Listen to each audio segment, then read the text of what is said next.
Afternoon, everybody.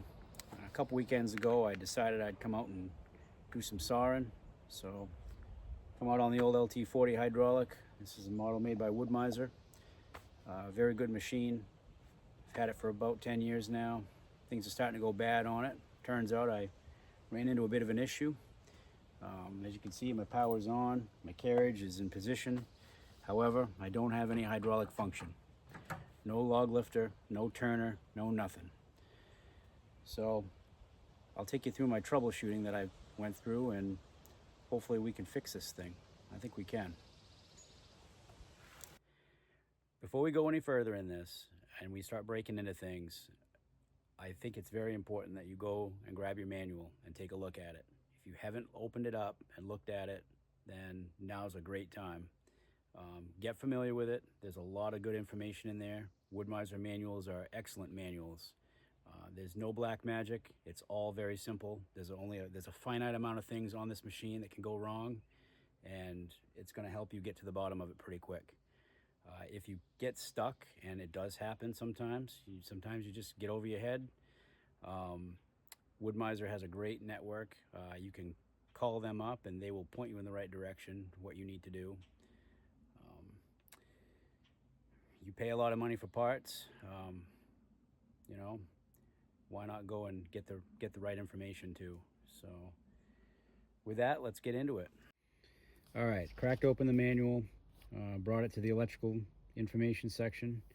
Appendix A, G38, that's gas, 38 horsepower. LT40 hydraulic, my rev number, K7. It's a 2017 vintage manual, so it is what it is there. Turn the first page and we got a components list. This is gold. This has every electrical component on that mill listed right out. Part numbers and the designation that's for each one of these components that are in the drawings. So, I mean, a finite amount of things, right? No black magic whatsoever. Just so happens that the first print we have here is the print we need to look at for this hydraulic system. So we have our battery, our fuses, our first solenoid from the key switch. We have our contactor and our copper strip, which goes to our control solenoid for the hydraulic motor, and then the hydraulic motor. So yeah, there's 1, 2, 3, 4, 5, 6 things for us to check right there. Shouldn't be too difficult. So let's have a look. So after first checking our manual, we now have a pretty good idea of what components we want to look at. I'll give you a little tour on this mill where those components are. So we're going to start down here with the battery. Battery box is right here. Going to go into the fuse panel, which is behind this door right here. Also in that box is the key switch solenoid.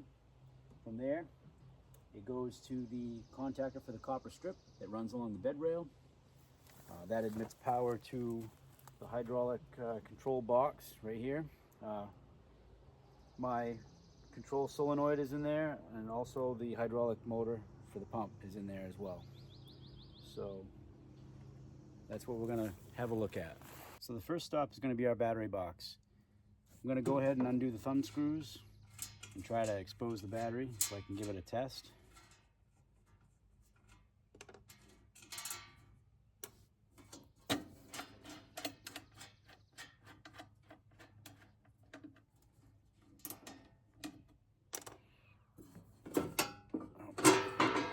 I'm going to pull the lubricator off for the bed rail.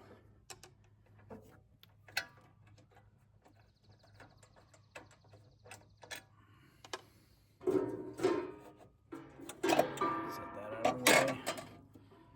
Now the battery cover will come off.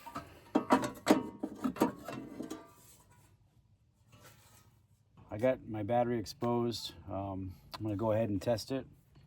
So I'm going to take my meter and I'm going to put it on DC voltage.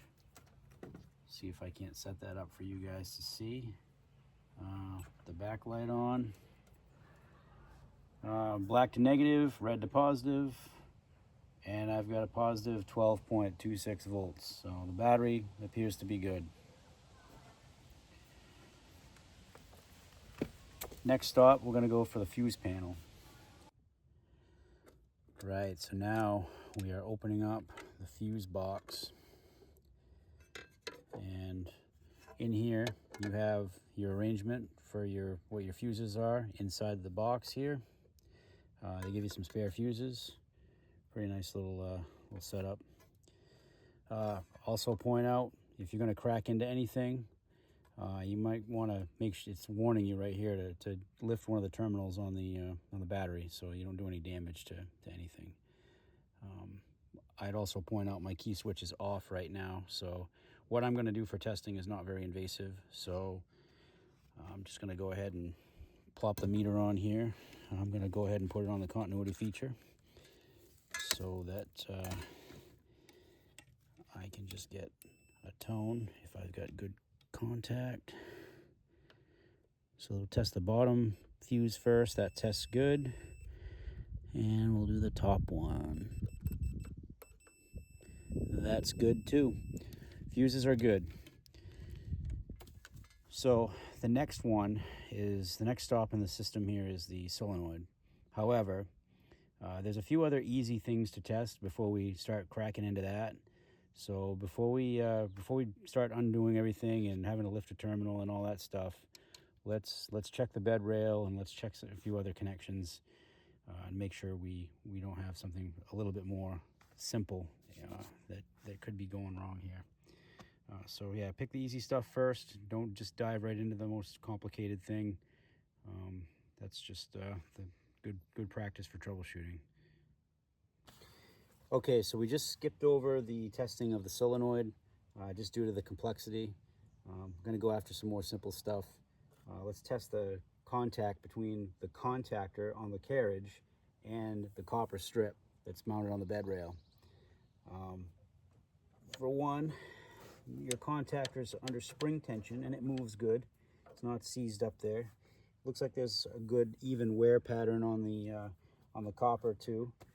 Let's just go ahead and test continuity, make sure we get something we can live with here. So I found a exposed wire on the back of the contactor, and I'm just going to touch the rail. And I got good tone from the meter all the way down there. So I would say the contact there is good. So we'll move on to the next.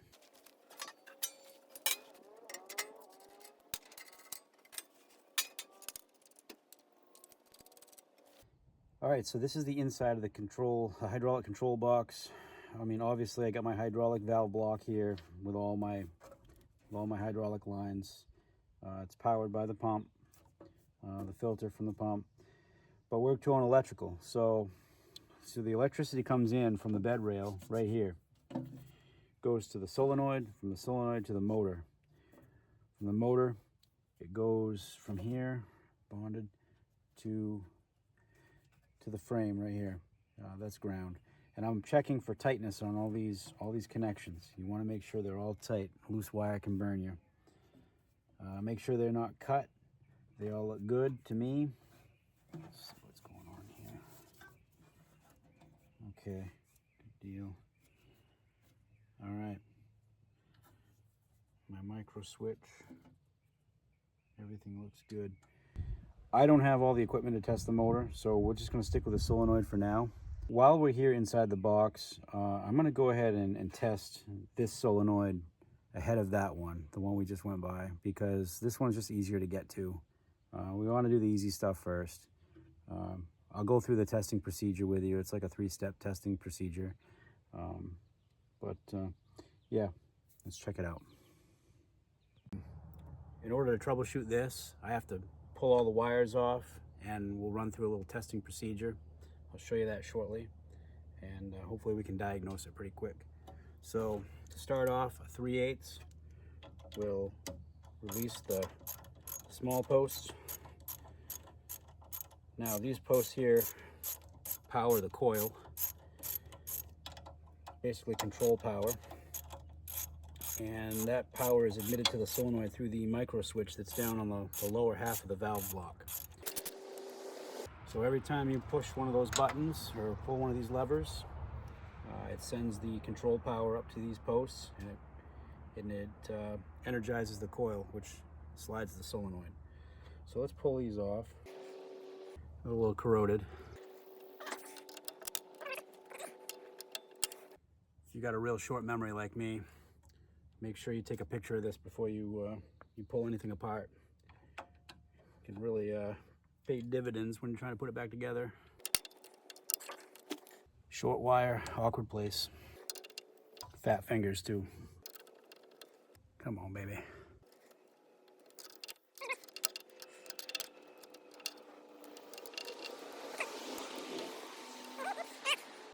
And the big posts come apart with a 1/2 inch. A little easier to get to. So this is the lead going to the motor. There we go. All right. So in order to do this, test this, I'm going to need a little power source. I'm going to use my battery. So I'm going to alligator clip to that and see if I can't get this coil to energize.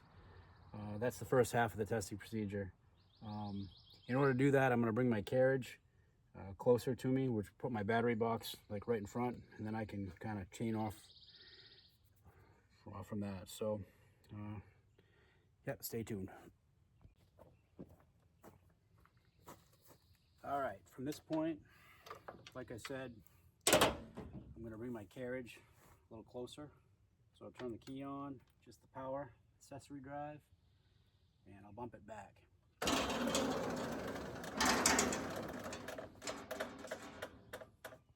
I'll turn my key off.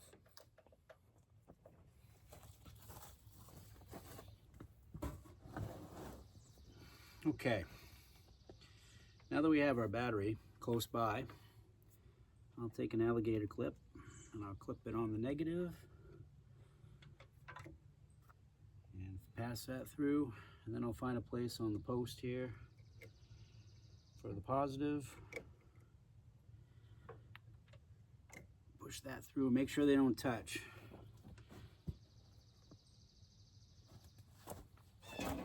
So now we're ready to start actually testing the solenoid. There's a little procedure here. First off, we want to check the coil, make sure that the coil has continuity. The coil would be the small posts. So I'll put the continuity.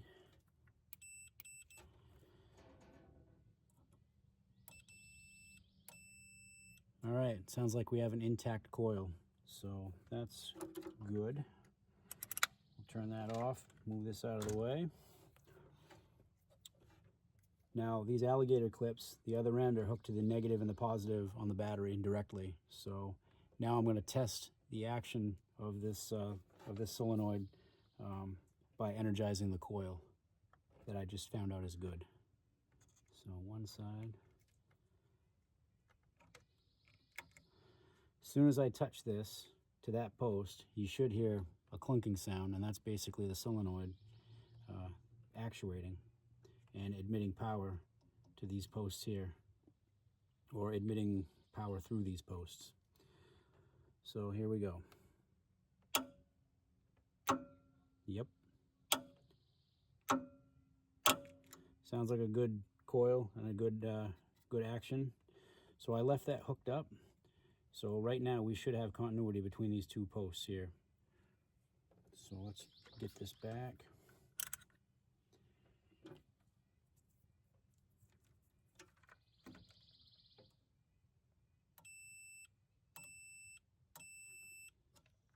Yep, and we have a good solenoid. Now you can go ahead and hook all the wires back up and move on to the next. Next thing I'm going to do is I'm going to just test my micro switch, make sure that that's working properly. So in order to do this, I'm going to utilize my alligator clips again. I have them clipped onto my leads for my meter. I'm going to go ahead and test continuity through that switch. So these two, this blue and this black that are twisted against each other, that's where it comes from. So, all right, now that that's hooked up, I'm going to go to continuity again, and I'm going to go down to my micro switch, which is on the bottom side of my valve block, and I'm going to actuate the switch. I would say the switch is good.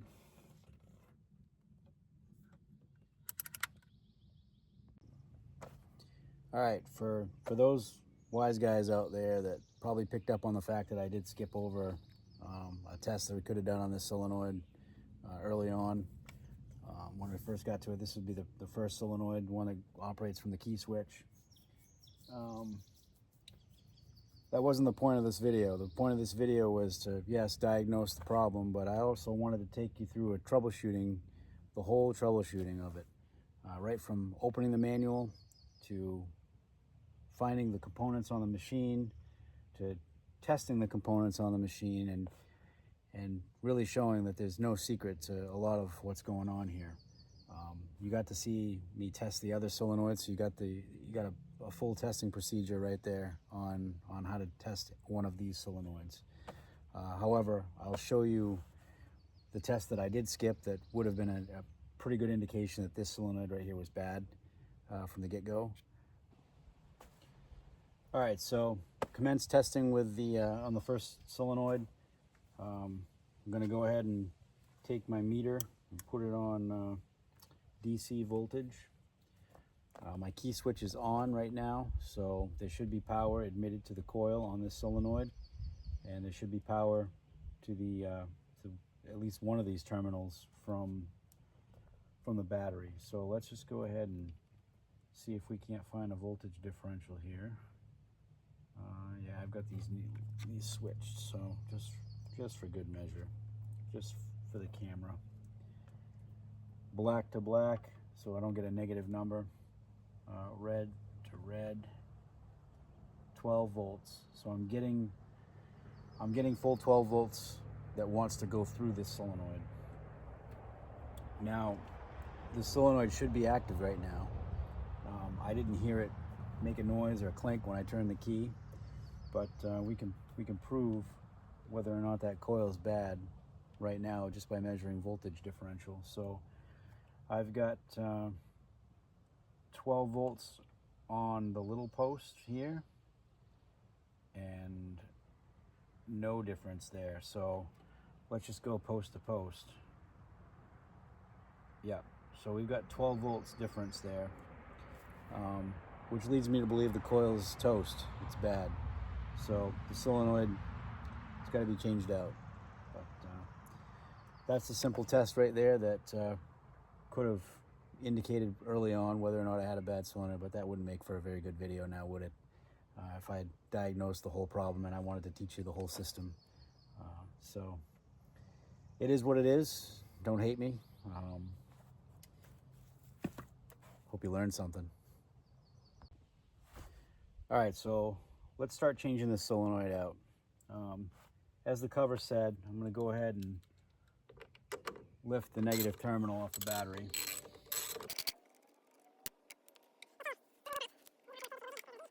All right, so we're safe to work on it now. My key switch was off.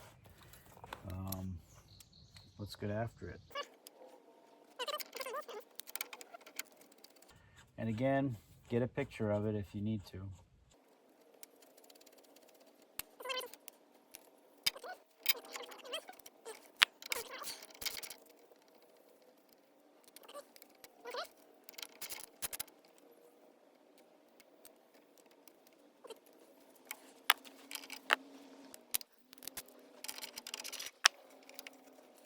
Yeah, so these are nutted inside, so these are going to be a joy to put back on.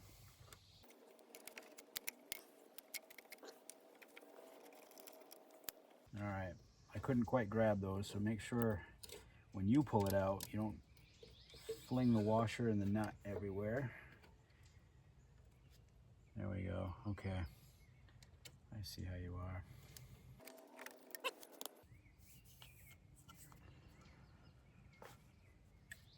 Now let's set it there. Okay, we'll get our spare. Okay, so this is a genuine Woodmizer part.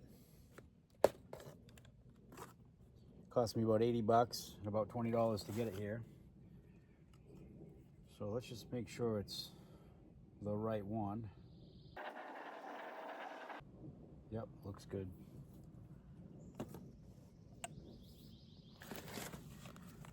Let's just take a look at the instructions while we're here. Yeah, just different arrangements. Bag of hardware. I don't need that. All right, so the new one. Let's take the opportunity to clean this box out too. Never been cleaned out.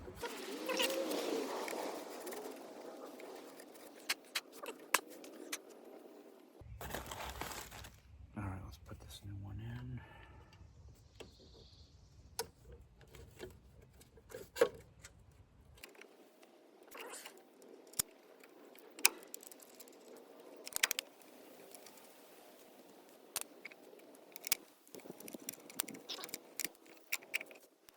I told you, it's going to be a joy.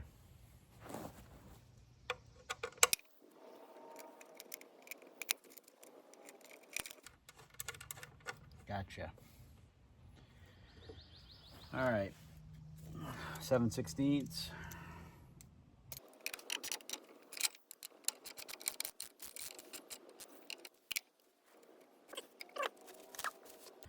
All right, so let's just hook these back up, Mickey Mouse like they were. We'll do the small posts first.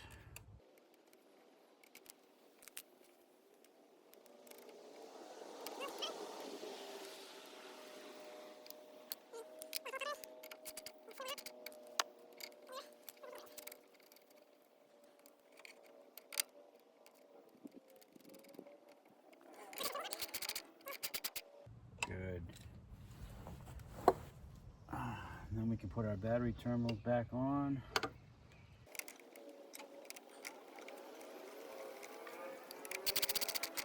All right.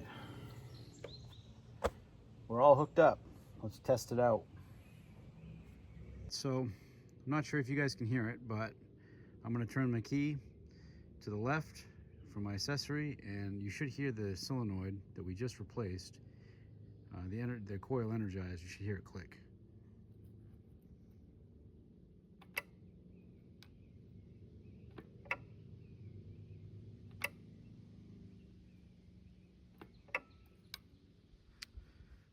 There. Let's try the hydraulics now.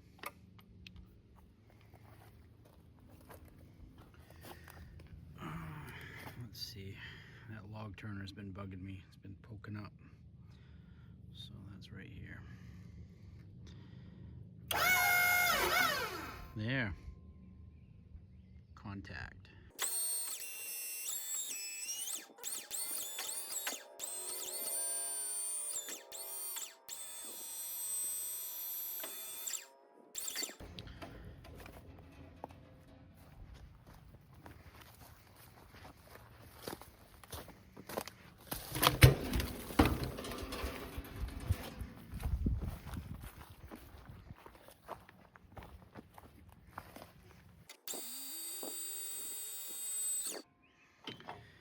Well, that's a wrap.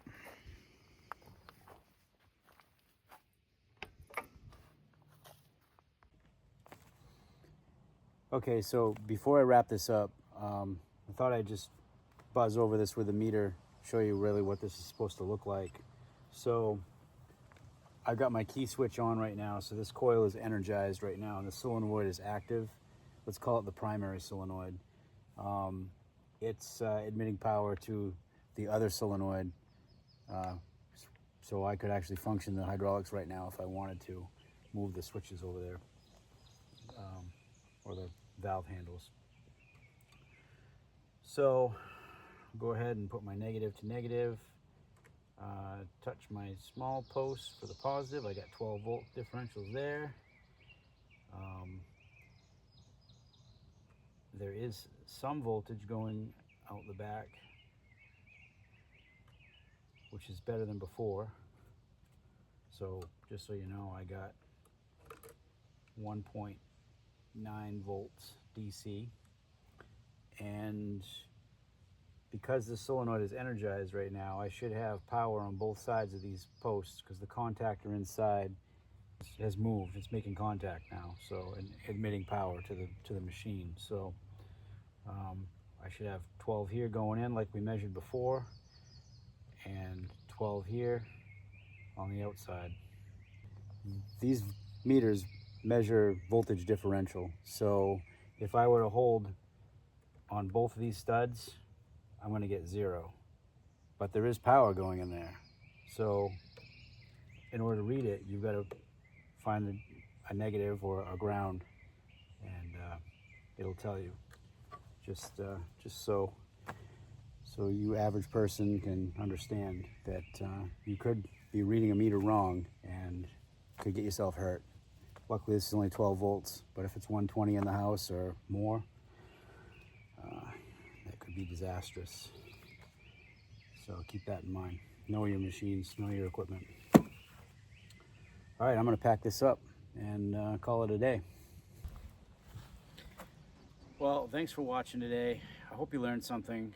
Kind of took you all around Robin's barn, but I definitely wanted to make sure you understood the basics of troubleshooting and reading the manual and getting a good handle on your own machine, really. If you have any suggestions, drop a comment. I'm new at this, so I anticipate making more videos, and hopefully I'll be able to help one of you guys out. Just help one guy, then this was all worth it. So thanks for your time, and hope you enjoy the next one.